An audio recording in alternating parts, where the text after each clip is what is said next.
پھر فرمایا ہے کہ شیخ اسلام خواجہ عثمان حنوی رحمۃ اللہ علیہ کی زبانی سنا ہے کہ اہل عشق دوست کے سوا غیر کی طرف متوجہ بھی نہیں کرتے، یعنی کہ اہل عشق جو اللہ سے محبت کرتے ہیں وہ کسی غیر کی طرف متوجہ نہیں ہوتے، وہ کس کی طرف اور کی طرف دھیان نہیں دیتے، غور نہیں کرتے، دیکھتے ہی نہیں ہیں۔ اس بات سے کہ جو بغیر دوست کے خوش ہوتا ہے تو اسے ہر قسم کا اندر لاحق ہوتا ہے، اور دوست کی خدمت سے انس نہیں اسے سب سے دہشت آتی ہے۔ جو دوست دل نہیں لگاتا وہ ہیچ و دریچ سے ہے، جو اللہ سے دل نہیں لگاتا وہ ہیچ و دریچ ہے۔ فرمایا کہ عارف وہ شخص ہوتا ہے جو صبح اٹھے اور رات کی بات اسے کچھ یاد نہ ہو، بے شک سب بھول جائے، دنیا کے گلے شکوے شکایتیں سب کچھ بھول جائے اور اسے کچھ بھی یاد نہ رہے۔ کون ہوتا ہے وہ؟ عارف ایسا شخص ہوتا ہے۔ خواجہ صاحب وام اللہ تقوی نے آب و دیدہ ہو کر فرمایا ہے، اے غافل اس سفر کے لیے توشہ تیار کر۔ آپ نے فرمایا انسان تو غافل ہو گیا، دنیا کی بھاگ دوڑ میں دوڑتا پھرتا ہے، آخرت کے سفر کے لیے یعنی کہ تو توشہ اپنا تیار کر، اپنی تیاری کر آخرت کے لیے جو تجھے درپیش ہے، آنے والے وقت میں بہت درپیش آگی پریشانی آئے گی، اس کی تو تیاری کر لے، یعنی موت کی تیاری کرو، آخرت کی تیاری کرو، اس لذیذ دنیا میں ہٹ جاؤ، اس سے دل نہ لگاؤ۔ فرمایا اہل محمد کا وہ گروہ ہے جو اس کے اور اللہ کے درمیان کوئی حجاب نہیں۔ اہل محبت کا وہ گروہ ہے جو اللہ سے محبت کرتی ہے، ان کا ایسا گروہ ہے کہ ان کے سوا اللہ اور ان کے درمیان کوئی بھی پردہ حائل نہیں ہوتا، وہ کوئی بھی حجاب نہیں ہوتا، وہ اور اللہ ان کے سامنے ہوتا، وہ اللہ کے سامنے ہوتا۔ یہ جو ہے ایک صوفیہ کرام کے واقعات ہیں، اور صوفیہ کرام وہ ہوتے ہیں جو طریقت پہ چلتے ہیں، شریعت پہ چلتے ہیں، معرفت حاصل کرتے ہیں۔ فرمایا ہے کہ محبت معرف وہ شخص ہے جسے کوئی شے عجیب معلوم نہ ہو، کیونکہ تسلیم و دعوت صرف ایک چیز میں نہیں ہوتا جبکہ اسے دیا جا چکا ہے۔ کوئی چیز بھی اسے عجیب نہ لگے، اور کوئی چیز دیکھے تو یہ بے شک یہ سمجھے کہ بے شک یہ اللہ کا معاملات ہے اور اللہ کی بنائی ہوئی قدرت کی چیز ہے، اس میں کوئی شک نہیں ہے، یہ عجیب و غریب ہے، اور اس میں اللہ کی قدرتیں شامل ہیں، اللہ کے مسائل اس میں شامل ہیں، اور بے شک یہ ایسی کوئی چیز کام کرتی ہے یا اس میں ایسی قدرت ہے تو بے شک یہ اللہ کی بنائی ہوئی شے ہے، اللہ کی بنائی ہوئی قدرت کی بنائی ہوئی یہ چیز ہے، اس میں بے شک ہو سکتی ہے، اس پہ کوئی تعجب و حیرانی نہیں کی جا سکتی۔ پھر فرمایا ہے کہ اسے عمدہ وقت وہ ہے کہ سب سے عمدہ وقت وہ ہے جب دل میں کوئی وسوسہ اور خیال نہ ہو اور صرف اللہ ہی اللہ یاد میں ہو، سارے وسوسے خیال دور ہو جائیں اور لوگوں سے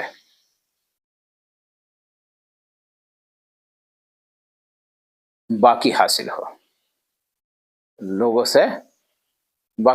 ہو، اور پھر فرمایا ہے کہ جب محبت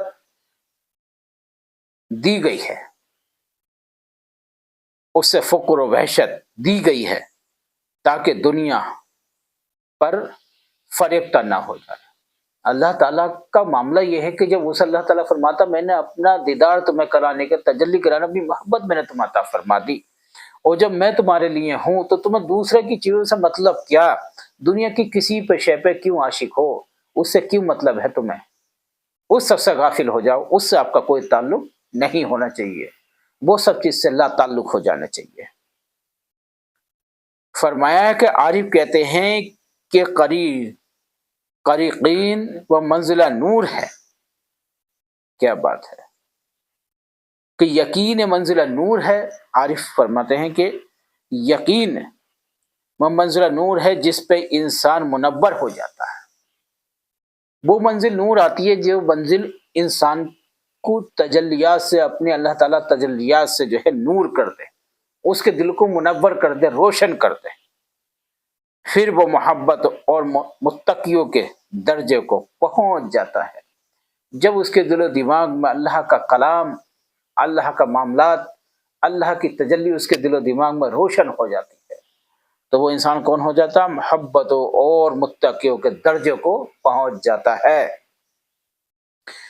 فرمایا کہ آدمی کی اصل پانی اور خاک سے ہے۔ یہ حقیقت ہے، بات صحیح ہے۔ آدمی کی اصل جو ہے پانی اور خاک سے ہے، جس پر پانی غالب ہے، خاک پر پانی غالب ہے، کہ اگر وہ لطیف یا ریاضت سے جمال کے دیکھنے میں خود پسندی سے کام لے تو وہ مقصود حاصل کر سکتا ہے۔ اگر انسان جو ہے اللہ کی عبادت ریاضت کرنے کے بعد میں اور اللہ پہ بھروسہ کرنے کے بعد میں اور اللہ پہ شاکر رہے، اس سے بھروسہ کرے، تو وہ انسان منزل حاصل کر سکتا ہے جس پر خاک غالب ہو جاتی ہے اور خاک اس پہ غالب آ جاتی ہے۔ تو سختی کے وقت وہ نیک پایا جاتا ہے تاکہ کسی کام کے لائق ہو جائے۔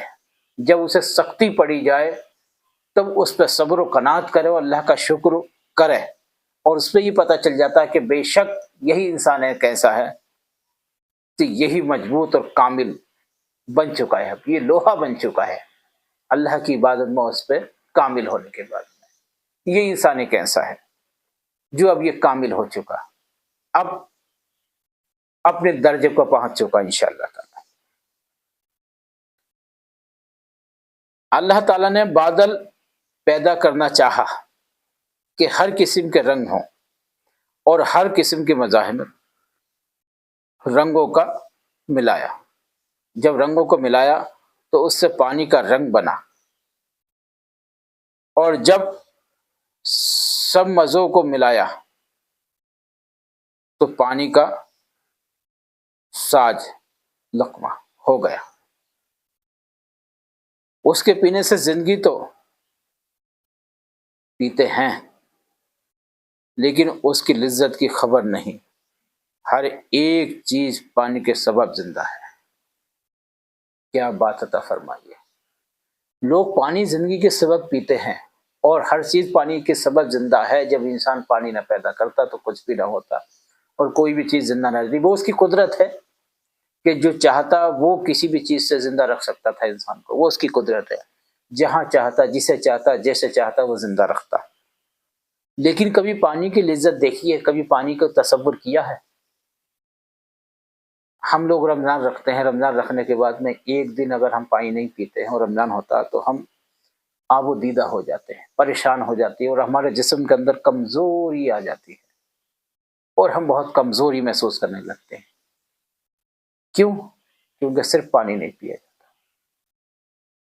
تو پانی ایک ایسی انمول شے اور ایک مول چیز ہے، ہم اسے پئیں اور اس کی عزت کا حساب لگائیں تو بے شک اس کی قدرت کاملہ ہے، اور اس نے ایسی انمول چیز ہمارے لیے پیدا کی ہے جس کا ہم شکر بھی ادا نہیں کر سکتے۔ اور یہ پانی انسانوں کی نہیں بلکہ ہر شے کو یہ پانی کی ضرورت پڑتی ہے۔ پانی پی کے ہر شے زندہ رہتی ہے۔ کسی کو روز ضرورت پڑتی ہے، کسی کو 30 دن، کسی کو ہفتے میں، کسی کو 20 دن میں، کسی کو 15 دن میں، کسی کو روز دن میں کئی مرتبہ ضرورت پڑتی ہے پانی کی۔ لیکن یہ پانی ایک ایسی شے ہے، اتنی انمول، اتنی خوبصورت چیز ہے کہ بے شک اس کے بغیر کسی بھی چیز کی زندگی نہیں ہے۔ ایک درویش نے جو حاضر خدمت تھے پوچھا کہ مجنون کون تھا؟ مجنون کون تھا؟ فرمایا کہ وہ جو آغاز عشق میں ناچیز ہو جائے۔ مجنون کون ہوتا ہے؟ جو آغاز عشق میں ناچیز ہو جائے اور دوسرے اور تیسرے درجے میں کم ہو جائے۔ پوچھا گیا فنا و بقا کیا ہے؟ کیا بات کہی ہے؟ جب یہ پوچھا فنا اور بقا کیا تو فرمایا بقا، بقا سے حق، بقا بقائے حق، اور فنائے نفس۔ پوچھا تجرید کیا ہے؟ فرمایا صفات محبوب کا ذہن نشین ہونا۔ جو مجھ سے محبت کرتا ہے میں اس کے لیے کان اور آنکھ بن جاتا ہوں۔ جی بے شک، اللہ تعالیٰ نے فرما دیا جو مجھ سے محبت کرتا ہے میں اس کے آنکھ بن جاتا ہوں، کان بن جاتا ہوں، ناک بن جاتا ہوں۔ فرمایا کہ ملتان میں ایک بزرگ سے سنا ہے کہ اہل محبت کی تو یہ 3 قسم کی ہوتی ہے، اہل محبت کی تو یہ 3 قسم کی ہوتی ہے۔ اول ندامت، 2 گناہوں کا چھوڑ دینا، جو ایسے گناہ ہو، ندامت ہونا، اس پہ شرمندہ ہونا، جو اسے چھوڑ دینا۔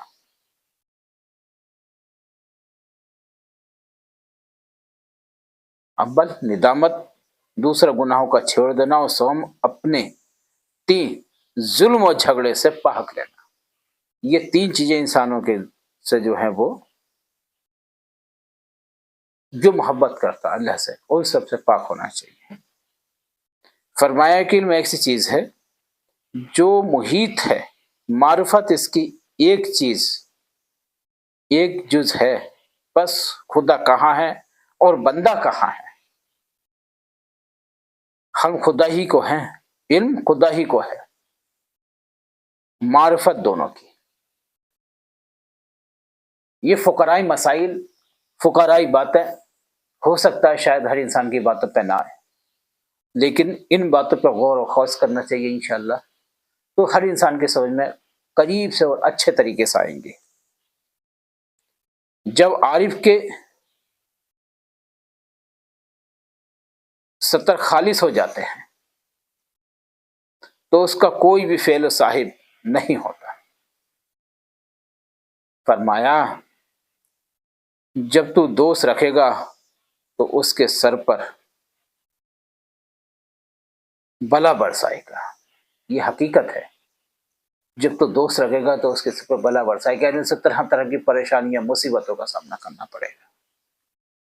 جب اللہ تعالیٰ کسی کو دوست رکھتا ہے اور اپنے پاس بلاتا، اپنا قریب کر لیتا، تو اس پر طرح طرح کی بلائیں، پریشانیاں اسے مسلط ہو جاتی۔ ان سب سے ٹکرانے کے بعد میں، صبر کرنے کے بعد میں، شکر کرنے کے بعد میں، اور اللہ کی رضا کا دامن نہیں چھوڑتا، تو پھر وہ انسان کامیاب و کامران ہوتا ہے۔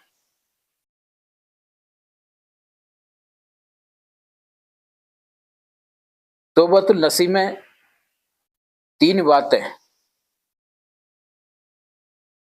اول کم کھانا، اور نہ روزے کے لیے نہ دوسرے سونا، اطاعت کے لیے۔ تیسرے کم بولنا، دعا کے لیے۔ یہ 3 چیزیں خاص طور سے انسان کی یاد رکھنی چاہیے۔ کم کھانا یعنی کہ روزے کے لیے، اور کم سونا اطاعت کے لیے، اور تیسرا کم بولنا، دعا کے لیے۔ کم سونا بھی اللہ کی رحمت میں ایک داخل ہے، اور اللہ کی یعنی کہ نہ سوئے اور اللہ کی عبادت و ریاضت میں شامل رہے۔ اور کم بولے یعنی کہ جتنا کم بولے گا وہ اللہ کے قریب ہوتا جائے گا، سمجھدار ہوتا جائے گا، بھاری بھرکم پڑتا جائے گا۔ اور جب وہ دعا کرے گا تو اللہ تعالیٰ اس کی دعا کو باعث برکت بنا لے گا، اور اس کی دعا کو اپنے دامن میں لینے کے بعد میں اسے قبول و مقبول فرما لے گا۔ پہلے سے خوف، دوسرے سے اور تیسرے سے محبت پیدا ہوتی ہے۔ بس خون کے ضمن میں گناہ ترک ہے تاکہ آگ سے نجات حاصل ہو، اور درجہ کے ضمن میں اطاعت کرتا ہے تاکہ بہشت میں مقام حاصل کر سکے اور ابدی زندگی حاصل کر سکے، اور محبت کے ضمن میں فکروں کا استعمال کرنا تاکہ رضائے حق حاصل ہو۔ فرمایا محبت میں عارف وہ ہے جو ذکر کے سوا کسی کو دوست نہ رکھے۔ آپ نے فرمایا کہ عارف وہ ہے جو اللہ کے سوا کسی کو اپنا دوست نہ بنائے اور اپنا دوست نہ رکھے۔ جب یہ بیان شیخ ختم کر چکے تو آفت دیدہ ہو گئے اور فرمایا میں وہاں کا سفر کرتا ہوں جہاں میرا مدفن ہوگا، یعنی اجمیر جاتا ہوں۔ ان دنوں اجمیر ہندوؤں سے بھرپور تھا اور مسلمان وہاں پر کوئی کچھ ایسی ترقی پر نہ تھی۔ تو جب خواجہ صاحب کا مقام مبارک وہاں پہنچا تو اس وقت اسلام ظاہر ہوا جس کی کوئی حد نہیں رہی۔ تو آپ اندازہ لگائیے، یہ جو اجمیر شریف میں جو آپ نے قدم رکھا تو وہاں پر اس سے پہلے کوئی بھی مسلمان نہ تھے۔ پوجا پاٹ ہوتی رہتی تھی، پوجائیں ہوتی رہتی تھی، جادوگروں کا مرکز بنا ہوا تھا، لیکن آپ کے قدموں کی برکت سے وہاں پر ایک آپ نے معجزہ و کرامات دکھائی اور پتہ چلا کہ آپ کی کراماتوں سے لوگ مسلمان بنے اور آپ نے لوگوں کو مسلمان بنایا، جہاں پہ آج کافی ترقی انشاءاللہ تعالی ہو چکی ہے۔ تو ہمیں لازم ہے کہ انشاءاللہ امید ہے کہ ہم اللہ اور اس کی رضا پہ شاکر رہیں اور اہل عاشق بے شمار ہو جائیں۔ امید ہے ہماری یہ فقرائی باتیں، صوفیانہ باتیں آپ کے سمجھ میں آ رہی ہوں گی انشاءاللہ تعالی، اور میری آپ سے گزارش ہے کہ اب زیادہ سے زیادہ مجھے فالو کرتے جائیں ہمیں، اور شیئر بھی کرتے جائیں اور سبسکرائب اور لائک بھی کرتے جائیں انشاءاللہ تعالی، اور دوسرے تک بھی پہنچائیں، کیونکہ یہ جو مسائل ہیں یہ بہت گہرے مسائل ہیں اور فقرائی مسائل ہیں۔ ان پہ جو انسان عمل کرے گا انشاءاللہ تعالی تو اس کا صلہ آپ تک بھی پہنچے گا انشاءاللہ تعالی اور ہم تک بھی پہنچے گا۔ اللہ تعالی ہم سب کو اللہ سے اور اہل حق سے بنائے اور اللہ سے محبت کرنے کی اور عارفوں میں شمار ہونے کی ہمیں توفیق عطا فرمائے۔